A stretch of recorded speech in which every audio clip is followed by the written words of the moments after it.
அண்ணல் நபிகள் நாயகம் ஸல்லல்லாஹு அலைஹி வஸல்லம் அவர்களின் குழந்தை பருவம் என்ற தலைப்பிலே சில விஷயங்களை நாம் பகிர்ந்து கொள்ள இருக்கிறோம். அன்பிற்குரியவர்களே, அல்லாஹ்வின் நல்லடியார்களே, உலகத்திலே இதை போன்ற ஒரு குழந்தை பிறக்கவில்லை. அற்புதமான குழந்தை, அல்லாஹ்வின் பராமரிப்பில் இருக்கிற குழந்தை உலகத்திலே பிறக்கிறது. பிறந்து 7 நாட்கள் ஆகிறது. அந்த குழந்தைக்கு பேர் வைக்கிற ஒரு நிகழ்வு நடக்கிறது. குழந்தைக்கு பேர் வைப்பதற்காக அப்துல் முத்தலிப் தாதா மக்காவில் இருக்கிற அத்தனை பேர்களையும் அழைக்கிறார். ஆடுகளையும் ஒட்டகங்களையும் அறுத்து பெருமானார் ஸல்லல்லாஹு அலைஹி வஸல்லத்திற்கு பேர் வைக்கப்படுகிறது.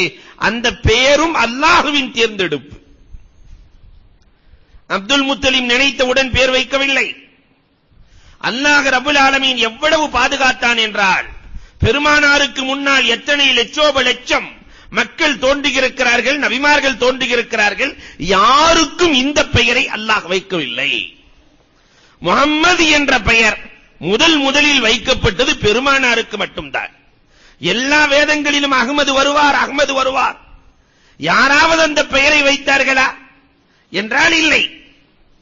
அல்லாஹ் யாருக்கும் அந்த எண்ணத்தை போடாமல் பாதுகாத்து முதலில் முஹம்மது என்ற பெயர், முத்தாய்ப்பான பெயர் முஹம்மதுன் நபி ஸல்லல்லாஹு அலைஹி வஸல்லம் அவர்களுக்கு வைக்க வேண்டும் என்று அப்துல் முத்தலிபின் கனவிலே அல்லாஹ் ரப்பல் ஆலமீன் சொன்னான். பெருமானாருக்கு முஹம்மது என்று பெயர் வைக்கப்படுகிறது.